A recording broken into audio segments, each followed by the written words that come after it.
Are you kidding me? I had like 3 more days left on this boat. I had old ass women rolling up on scooters.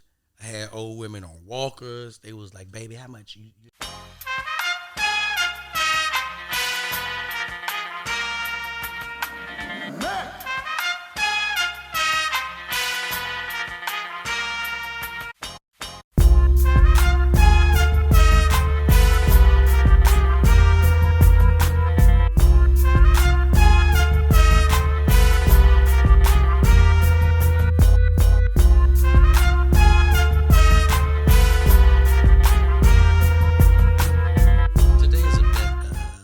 very special day. We woke up today. It is 12 o'clock p.m. Pacific Standard Time on the West Coast, 3 p.m. East Coast, 2 Central. And some of y'all thought I wasn't going to come back. But you're wrong. You're wronger than a nigga with 2 right thumbs. Wrong. Ladies and gentlemen, we are back for another episode of the D-Lay Show. I got my goddamn friend in the building. Listen, these be my friends. Like, I know these dudes. Like, I talk to these people. You understand me? I didn't realize I had your number saved. That's how long we ain't talked. That part. Ladies and gentlemen, my good friend, you probably know him from his TV series. You probably seen him on the road touring worldwide with Sinbad. You probably seen this man doing stand-up comedy, touring colleges. He been tearing them goddamn colleges. He been getting money. He been tearing them colleges' asses out the frame too, getting money. He getting it all. I ain't counting you money, but you getting money 4 ways. I ain't counting it, but I know you're getting 4 ways. Ladies and gentlemen, my good friend Chase. Chase, how you feeling, brother? Man, I'm good, brother. I'm good. My guy. Let me tell you something, bro. You been on the road with Sinbad. Joey, I want to give you this, because I don't want kids. Please don't let him see your face, Joey. I won't, brother. Joey don't exist.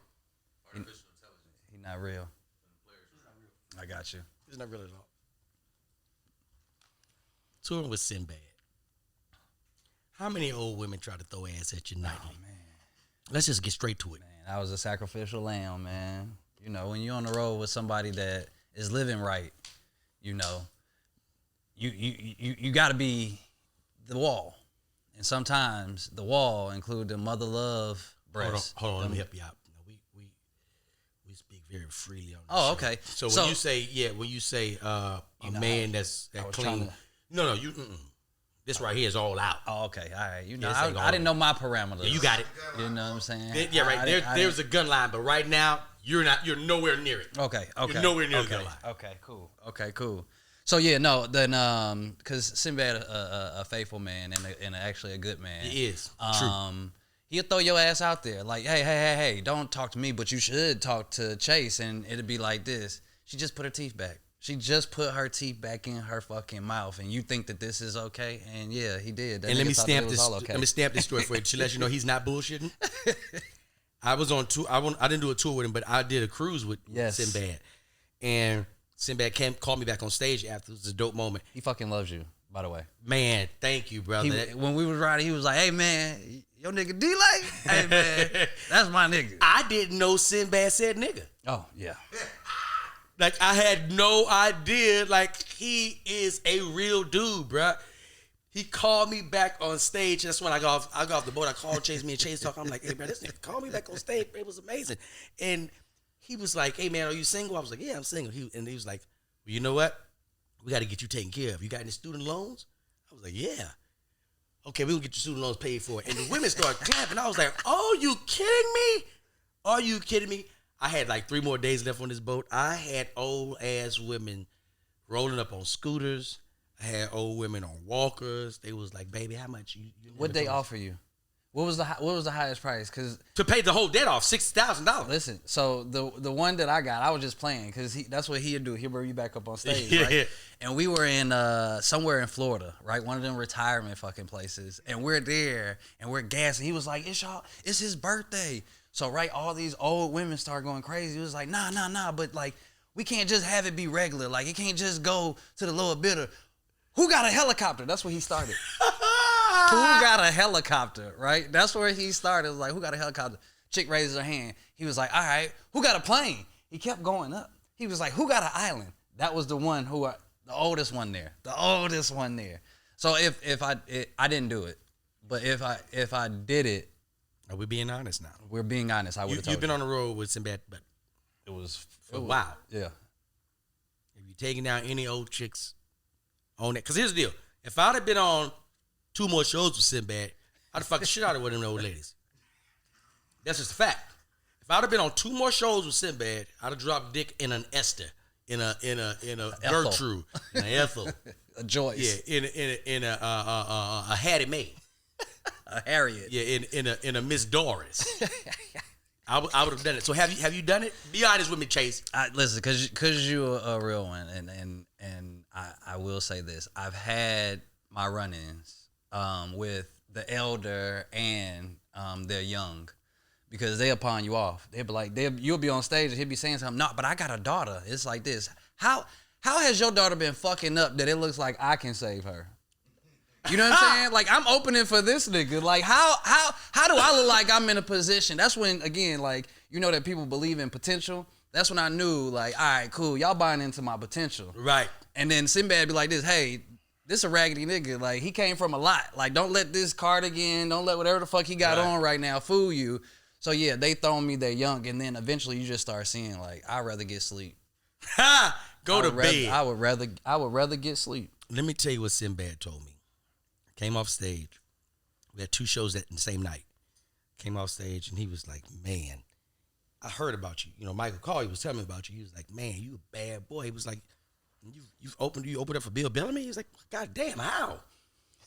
I was like, oh man, Bill can handle his business. He said, man, I remember when I was a young comic like yourself, and I would watch Richard Pryor in the Comedy Store. And Richard knew me, you know, he said he had a decent name, but he was a young comic. And he said he was sitting in the back, and Richard would always come up to him at the end of the set because people would be kissing his ass. Like, oh man, you did good. And Sinbad was like, hey man, that shit was just all right. He told Richard Pryor, your shit was just all right. So he said, one day he was in front of the Comedy Store, and Richard Pryor pulled up in a Rolls Royce. Mm-hmm. He in the back. He ain't driving his own Rolls. Somebody driving him. I'm D like, what the fuck I look like putting my hands on a steering wheel? Nigga, hello? So he's sitting in the back. He said he got in the back. Richard said get in the back. He said he took off riding down Sunset. And Richard was like, hey, Richard, man, it's a pleasure, man. He said, man, fuck all that. He said, you funny. He said, man, yeah, man, thank you, man. When you gonna let me open it for you? He said, never, nigga. You too funny. Mm-hmm. He told his driver, now pull over and let this nigga out.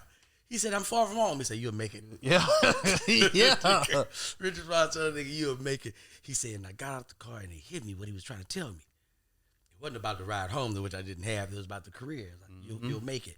So I was like, wow. I remember him dropping them jewels on me. I'm saying to myself, like, wow, this is a historic moment in my life to be sitting here sharing a Richard Pryor story or hearing a Richard Pryor story with a legend, Sinbad. Bruh, the things that I've heard, the people that I've seen, the people that I've met being on, I mean, again, like you said, you was with Bill Bellamy, and I think that it's probably the best thing or the best grooming. Yeah. Because, like, the one thing I will say is the things that, like, I got hip to once it was, like, me headlining. Once I started headlining, I was like, oh, shit. This shit is expensive. Yeah, you got to learn. Like, if I didn't know any of that, if I ain't have proper luggage, if I ain't have this, or if I ain't have that, like, I didn't know. Because Sinbad shielded me from it. Like, he bought me my first piece of real luggage, because he kind of tortured me when I first got on the road. What did you do? Oh, my God. He hazed you. Yeah, nah. Hazing is something where somebody is right above you. That nigga so far beyond. Like, that was what I had to learn going on the road. Like, bro, real life, you're on the road with somebody that you will never catch. You will never catch him, because he's still getting better, which is something that I was like, I don't know how, I don't know, elevating. He's still getting better. That was, again, blows my mind. But yeah, he hazed me when we first got on the road. When we first got on the road, he was like this, hey man, I hate your fucking luggage. Like, I hate every part. when you're not here, I kick your shit. I hate your goddamn luggage. He said, I kick your shit. He said, I hate your carry-on, nigga. If we wasn't in the airport, I would have burned your shit. I would have set your shit on fire. That's what I would have did. I was like, what are you saying? He was like, it's fucking terrible. So then when we got to the next city, he was like, so we're going to go get you some real luggage. I was like, what do you mean? He was like, we're going to go buy you some real luggage. So he took me to the Toomey store, hooked me up. He was like, this is what the OG did for me. He was like, you know, I came on the road with a goddamn plastic bag. My shit was in a plastic bag. He was like, nigga, where you going? And I was like, what you mean, we about to go on the road? He's like, not with me. Like, don't walk next to me then. I'm Sinbad. He was like, don't walk next to me. I have one name, nigga. Don't nobody even call me by the last name. Don't walk next to me with that. Nigga. Made me leave my old luggage in the hotel room. He taught you how to be a professional. That's what these guys are supposed to do. That's what we're supposed to do with the younger guys. You're supposed to teach them how to be a professional. Because it's people think it's just you do the show. No, you got to take care of yourself. Mm-hmm. You have to be on time for things. You have to be, you have to show up and, be able to be articulate. And if you're late and if you're sloppy on TV, your appearance isn't intact, you don't look like you're worth somebody to pay for you. Appearance, right? It's appearance. First time we went on the road, I had no idea. I was still working at Entertainment Partners. Shout out to Entertainment Partners, because now I get checks from you guys. Y'all used to give me checks. Oh, yeah, I know them, yeah. Checks, and now, yeah, they break bread with me. So shout out to Entertainment Partners. But when I first Keep went on the road, sending them checks. When I first got on the road with him, nigga, the first show, Charlie Goodnights, never forget it, Raleigh, North Carolina. He shit on me the whole time. He shit on me the whole time. He was like this, hey man, nah, come back up here. And I was like, what you mean? He's like, no, come back up here. First, he made me play music. I had to play the harmonica. I played the saxophone. I played the guitar. I ain't never played none of this shit in my life. I was about to say, do you play this shit? Nigga, he smacked me on the head and said, God talked to me last night. And said, so you going to be able to play this shit. Then I had on vest because I didn't know how to dress for a Sinbad show. He was like, so I didn't know. Wait a minute, Joey. Don't nobody move. Stop. Don't stop. Caleb, Joe, don't nobody. Stop. This boy put on a vest because he thought the Nigga, I had nothing but vests. Nigga, the whole weekend, right? So I ain't had no other outfits. I had nothing to pivot to, and I was still broke, so I couldn't take myself shopping. Nigga, he was like, every time I see you, I just want to toss you my keys. You like a fucking valet. He said, he said, you're not telling jokes. You parking cars. So get the fuck on and go park the cars. And I was like, wait, what? No, come back up. No, you the valet. Go park cars. And I'm sitting there like, this is the first show. He's killing him. What is happening? At his own show, killing him. Man. And then, too, you don't know how, like you said, they groom you. They let you know, but they let you know in the harshest way possible. You know how you'll wear, like, the prop glasses. It's like, I look 6. And at the time, I looked 4. You know what I'm saying? So I had these glasses and shit that I put on. He was like this. And goddamn it, the gig is up. Everybody know your glasses can't fake. Nigga, you almost fell off the stage twice because you can't see. I'm like this. He is exposing me. Like, what the fuck is happening right now? Bro, listen to me. If you were on the Ladies Night Out tour, you had to come right with your outfit. Because if you didn't, on the ride to the venue, it was starting in the lobby. Because niggas be down there in the lobby waiting on you to come down there to see what you got on. You know what I mean? Now, this is early on. We ain't got no money on this Ladies Night Out tour. Bill got the money. We have nothing. We have $0. Bill got the money. We sitting there waiting. So most of the time, it was Jay Reed. He would come down. He would just have some bullshit on. He just was, I don't know what was going on, but he would just keep some bullshit on, and we'd tear into his ass. We are in Oakland, California. Excuse me. We're in San Jose, California. And we're doing the improv, that big improv in San Jose. And I remember when I packed this sweater, I said to myself, I'm only going to wear this sweater if I have to. Well, I had to because I ended up wearing the alternative shirt earlier that day to a day party. I hate that shit. So I wore that shirt, so I'm like, God damn, I got to wear this shirt. And I thought it was decent, but I thought it was decent when it was hanging up. I hadn't worn it yet. I put this goddamn sweater on, and the neck of it, it was like a cardigan sweater, and the motherfucking neck would twist. It had like a lump in the neck. I got this motherfucker from a little. What color? Tan. It was a tan color shirt. And I was in the mirror fixing myself, and I was like, this motherfucker. And I was like, oh, there it is. And I walk and I come back to the mirror. That bitch is back wrinkled again. It's like it's got a motherfucking. It's like it's got the mumps. What's up, good people? Hey, listen, I'm not trying to interrupt the flow, but I got to stop y'all, and we'll get right back to the money right after this. I don't know if y'all know this, but the boy's got his own merch. And when I say the boy's got his own merch, he's got his own merch. Take it in. Yes, right. We got to take it in hats. We got to come get this nigga hoodies. If you can go over to itsdelay.com and get all the merch that you see behind me, you can have it. That's right, people. I want to thank you guys for liking and subscribing. And make sure you go over to Patreon for the exclusive, uncut, unhinged material. Only for y'all on Patreon. Thank y'all. Get back to the money. My sweater got the mumps. That's the best way to describe it. I got a mump sweater. And I was like, all right, fuck it. It don't matter. I said, well, fuck it. You know, I'm going to kill anyway tonight. So once I kill, niggas can't say shit to me. I was wrong. I went down to that lobby, and the first person I seen was Big E. What the fuck you got on, D-Lay? What is that? You look like you got a reef around your neck. A reef. I was like, nigga's a cardigan. Oh, this nigga says, nigga, you need to go take it off, nigga. I'm like, I can't take it off, nigga. This is it. Michael Jackson. This is it. Bill comes down. Jay Reed comes down. They immediately look at my sweater and look at each other and start laughing. And I was like, oh, gosh, this is bad. My homegirl, Miko, who is from the area, comes to the show, her and her husband. This is how I know something's fucked up about this top gear that I'm wearing. She called, she said, hey, listen, would you come downstairs? You know, before the show starts, you don't go on until Bill, you know, right before Bill. So come down and say hi. I was like, all right, cool. And I'm upstairs getting my ass roasted. You understand? These niggas are tearing into this goddamn sweater. And I can't do nothing. That's one thing about getting roasted. If you're getting roasted in something, never take it off. Yeah, you just don't ever take it off. Whatever, if it's a hat, you leave that bitch on. You just take it. So I'm sitting there and I'm taking it. Phone ring. She downstairs. All right, cool. I'm glad to get out this goddamn room. They roasted the shit out of me. I go downstairs, and I haven't seen this woman in like 6 years. I go downstairs. I see her. I light up. I see her. She lights up. And I go down, and we hug. She's like, oh, my God, it's so good to see you. And I felt her feeling the sweater. I said, she ain't hugging me. She feeling to feel what the fuck this sweater is. So she let me go. And the first thing she said, it's been 6 years. The first thing she said, oh, my gosh. What is wrong with your sweater? I said, oh, gosh. This motherfucker is bad. Now, I'm at the venue. I can't do nothing. Where's her husband? Right there laughing.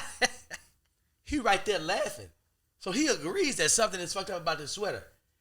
I had to wear this sweater through both shows because ain't nothing up under it. You went raw? You went raw? That's what I'm saying. The rough ass neck, the reef collar and shit. I wore my undershirt earlier when I wore the other shirt to the David. I'm shirtless. I don't even have an undershirt. Man, they tore into my ass, and I had to learn a lesson. Okay, man, you can't come out here any kind of way. But Bill didn't got it too, but Bill came out in some goddamn leather hammer pants one time. Oh, we tore his ass out the frame.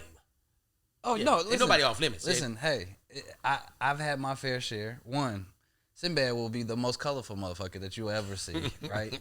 And where were we at? I think we were in Indianapolis at Crackers.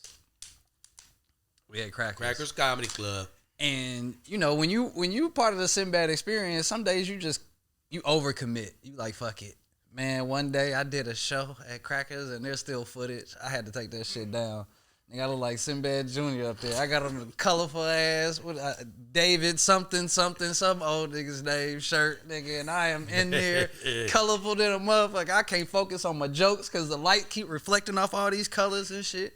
And then one of them old women said, it's a David Graham. I think it was a David Graham shirt or something like that, man. When I tell you, man, you look like David Allen Greer. Man, the women in there start roasting me from the audience like this. Look at you with your daddy's shirt. This is before Sinbad came on, right? So some days I had to clear up there like, hey, I'm not Sinbad's son. You know, he got real son. Even though that probably been great. And then they start roasting like, but you dress like him. Go up there. And then when Sinbad came on the stage, he thought it was funny. I think he got the same shirt or something very similar. So when he comes on stage, me and him standing there looking at each other like, So this is what you doing? Nah, I'm just saying, nigga. I didn't know that you was gonna wear the same shirt as me. Like, yeah, damn, you know. So Shit, I know when you see him. You don't see him for bro, sure. No, because sometimes he'll hang his shirt up. And he'll just have on he'll wear a dry fit. He put me on game with that too. Like they say, the legends will give you game. Travel with a steamer. Bring your own steamer because you'll be up there with delay neck, or because that's what we can call it now. And then and then have dry fit. Wear dry fit because you're gonna sweat. Commit. You know what I'm saying? If you're going up here to work. I'm gonna sweat. Man. I'll sweat through everything. So what's the dry fit? The dry fit, that Nike dry fit, whatever it is, gonna whisk the sweat away. Wear the underwear, Under thing. wear the underwear and the top, cause ain't nothing more raggedy, right? Cause we used to all do it, than talking to a chick and trying to game her with some soggy nuts. Like you just sitting there cooking the whole time. You just sitting there cooking, and now you sitting there just trying to go straight to 100. From 0, you got her in the room, everything going good, and your balls stink. Like, come on, man. That dry fit, goddamn, you still in the game. Just a little bit of game from the OG, you know. Katrina Mellon. That was her name. She requested sweaty balls. I was in college. She wanted sweaty. Right after practice, right after the game. I never judged her. It's a pheromone thing. Where's she at now? Because you just said her name, so niggas gonna look her They up. gonna look her up. I'm looking her up. You look her up if you want to. I don't know what she's doing right now. She probably married. Of course she is. She got the That secret. woman was probably a first lady. That woman is a first lady. She'll throw goat. We were just talking about that shit. That there's names for this shit nowadays. When we was growing up, it was just like, hey, you hey. that. Now they said throat goat. I was like, three chicks pop in your mind. You like, oh yeah, and they all married. They all married. I have seen like some girls I went to college with, and they do stuff I don't see on porn. And all of them women are locked down. Every last one of them are locked down. I said that to say this to the ladies that are watching, and it's a lot of y'all watching. You got to get nastier. You have to get nastier. You just have to. Some of y'all come in there with this Republican sex. This, you can't, Conservative shit. You cannot. You have to be a little bit more liberal. Not a liberal. You have to be all the way. That's the only way you're gonna lock somebody down, because nobody want halfway sex. So then So then this is my question. What kind of hunters, shall we say, I like that. are we that we've experienced them but thought that was better? Because that's as I age, I just had a birthday. I turned 21. Happy birthday. Happy birthday. I thought it was 22. No, I mean, 22. yeah, around there. I got an acting age and a real age and shit. Right. Only my mama know. But I be wondering, like, damn, did we let them get away, or are we? Because the worst thing to do is run into an older version of that. Like, damn, so it didn't work out. With all I don't think you. This is my opinion. Now, hear me out. I don't think they ever get away. Like, you may lose a good girl. I believe that if you are good, then the universe is gonna reward it. Ain't gonna you get one shot. You know what I mean? Like I hear dudes like, I lost a good thing. Maybe you did, but I don't think that it stops with that one. I don't think necessarily about one shot. Right. But at the end of the day, not to put my own business out here, but I've had my fair share. I've soared my royal oats in some senses, right? And it was actually my therapist that challenged me with this. It was like this. Let me tell you what I heard. I fucked my therapist. That's what I heard. It was my therapist. Not my new one. So my new one is the one who was putting me on the listen, that a lady, I have insurance, so you can get a new therapist if you need one. But with the new therapist, she really asked that question that I think that sometimes we don't ask each other, is like, so is it enough? Is it a magical one? Like, really? Because now, again, we're running into the aged versions of these women, and part of me wish I would have tapped out before Instagram. There, I said it. Because you can't unforget this shit. She's only gotten better. You've gotten worse. They've gotten better. I mean, not better in theory, because now they're matching bodies, which, is a whole nother thing. Listen, I don't think that, I don't think we're looking at it the same. I think I think you're looking at it from because as a man who's I've done my thing too. I think we come to a point in which we say, okay, I have done everything I want to do. Now I need someone who can be all of those things that those women were. All of them. All of them. That doesn't mean that I'm never going to still have that desire to want other women. That's not that. Right. That'll never go. Oh yeah, that never goes away. But I believe you get to a level of maturity in which you say, well, this is what best suits me. And you take that as a priority over what feels good. And that you would normally do because it was an instinct that made you feel good. So you start to prioritize. And once you prioritize, men will get so much more done if we could just discipline and tame that beast inside of us. That is every man's reason for not achieving, for not being motivated, is because we're distracted by that. But the real men, not the real men, excuse me, but the successful men are focused and they're locked in. And it's not that they don't have that desire, but it's tamed. You know what I mean? You're able to still navigate and say, okay, I can flirt with this right here. That's cool right here. But still, this is the goal right here because I want to attain this. It's a laser beam focus. And if you have the laser beam focus, no piece of ass is going to knock you off of that. Right. So, and I think that there's two types of successful men in that sense. The man, like you said, a good woman's going to make you great. I agree. Right? And then a great man told me that you should just pay for it. Because at the end of the day, you could be as successful as you need to be in the midst of that. Now your time is yours. See, but the problem is how men convey that. Like, see, the way you said it makes it seem so transactional, which that's what all of it is.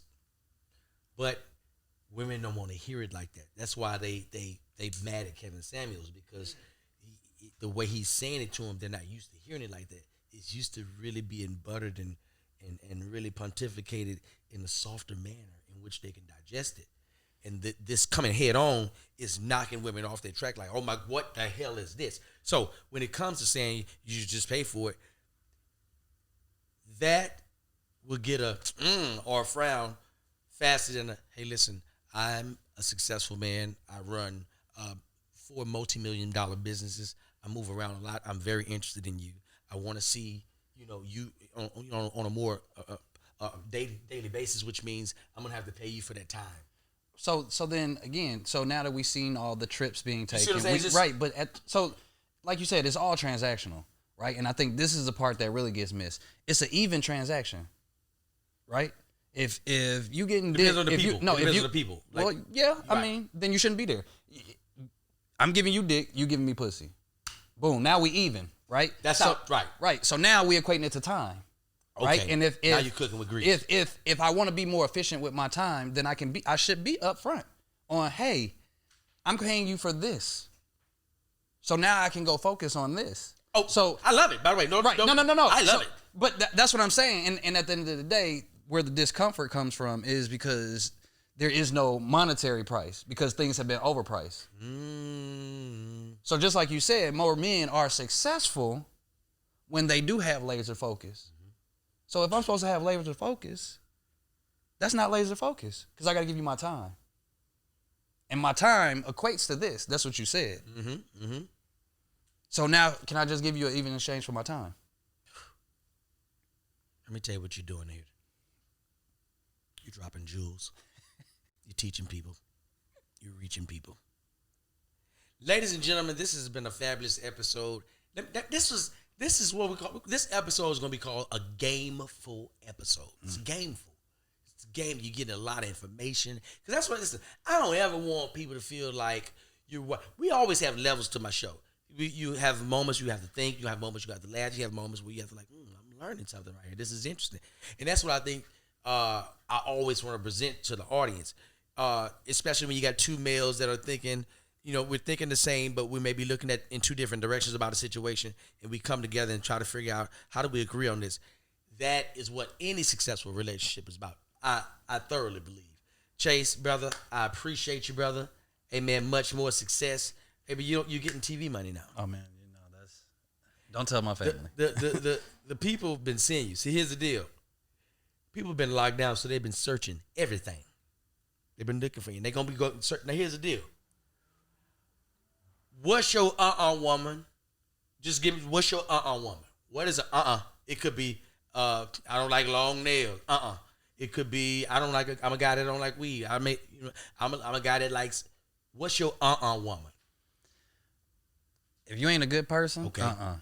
Like, off the rip, but how you know it? She across the street with all that ass. How you know she across the street with all that ass? How you know if she a good person or a bad person? Usually you find that out in your exchange. You can find out who people are just by what they talk about. But my point was, it's a visual thing first. So it's a visual thing. Right. I gotta see you first and be like, okay, I like that.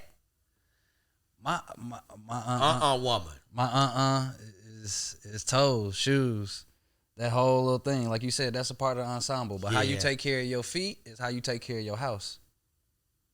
Never thought of that like that. I mean, at the end of the day, I got 4 sisters. They drop little gems to me too. I write them down. So toes, so unpainted toes. Heels, them heels cracked. The wrong heel. Oh, the heel is cracked. The heel is cracked. Your shoes is dirty. Just all those different things. Just put things into context. That's not cool to me. Wait a minute. Forgive me. I ain't been outside a whole lot. Women out here with dirty shoes? Dirty shoes, dirty feet, dirty everything. Y'all out here with dirty shoes? Listen, man. Say it ain't so. Hey, no, it's so. And again, now what I've seen is that we've bought into the bullshit, and so we get in the bullshit. So at the end of the day, just like me and you have standards. There might be somebody that don't. Right. So now at the end of the day, you think that shit okay.